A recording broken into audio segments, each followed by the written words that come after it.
Hello everyone, I hope you are well today. I am excited to talk to you and share a topic that has been on my mind for a long time. Today's video features an unnamed woman who has been a big part of my journey for the past year and a half. During this time I have said some bad things about him, and I want to take some time to think about my actions. You might argue that I underestimated him, and you'd be right. In retrospect, I know how my words affected her, especially since I have dealt with her many times, and with another woman who I criticized harshly, as if she were a child, not a child. People who deserve respect. But I was surprised by what happened next. Instead of reacting angrily or shutting me down, they showed me a level of strength and patience that I didn't expect. Their work has forced me to pay attention to my own behavior and rethink how I view and interact with others. Today I want to explore this experience further, what I learned from it, and how it changed my understanding of love and growth. So let's get into it. The women watching this channel seem to enjoy me humiliating them. And frankly, I'm not. Talking to them seems to make them happy, so I know they are happy. After a couple of times, I thought it was crazy, but now I see it. There is a market of women who want men to tell them what to do.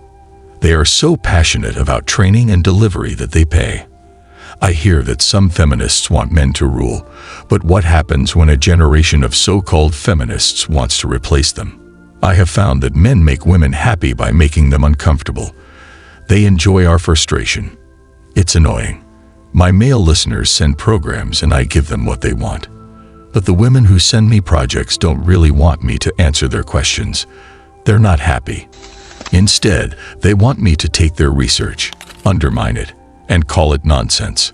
Feminists pose a challenge to women who want to join.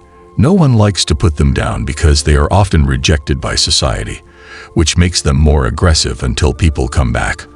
All right, my 300-pound friend, I'm going to beat you now. They are hot and confused in their big underwear when anyone sees them. In the past, even women who may not have followed beauty rituals were married because of the expectation of a double relationship. Our society is now facing a situation where overweight and unattractive women are attracted to men. People who go their own way turn back. Putting my female clients in their shoes does two things.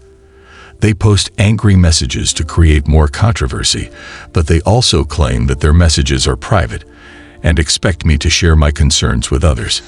You know who you are, girl. You tell me not to post my story, but you want thousands of people to know how horrible you are. Women know that they cannot change or influence our opinions. They just want us to care, and maybe they're tired of people who don't agree with everything and think that people who go their own way are indifferent. It's amazing that God wants us to be unwilling. However, these women are part of a bigger picture, a part of the world. The more things go wrong in politics, the more men like women. For example, Laura, the author of the article, says, "I'm an adult who pays taxes and I want to be punished." He insists that it is not abuse or abandonment because he asks for it. It's his choice if I want to give in to sex for a while or 12. I don't keep women's freedom. I free myself. Modern feminists think like this. The woman wants to give up, but she says, "I want him to do it." The problem is that a woman cannot ask a man to put her in his place. It's not like he did it without her permission. If he's with someone he loves and he doesn't want to kill them, he'll be 10 times better. Laura wants to lose and keep control. She wants someone who is not only emotional, but also predictable, both bad and good.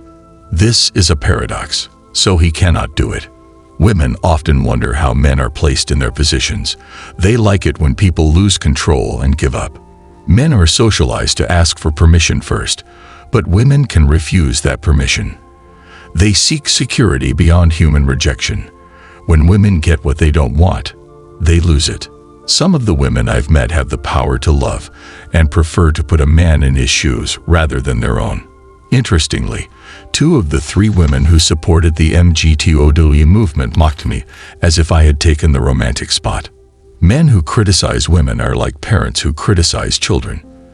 This creates a dynamic in which the man believes he is instilling discipline and caring in his partner. In these scenarios, the partner might find satisfaction in the authority being asserted, while children are left feeling they shouldn't disturb dad when he's in a bad mood. This dynamic can subtly influence how kids perceive relationships and authority figures. Moreover, if a woman is spoiled or treated with less respect, there's a risk that the children may internalize this behavior, potentially leading them to expect the same kind of treatment or to emulate those patterns in their own relationships.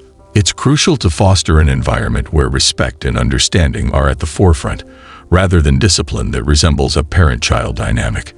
As we reflect on these ideas, it's important to remember that our interactions shape not just our relationships today, but also the lessons we pass down to the next generation.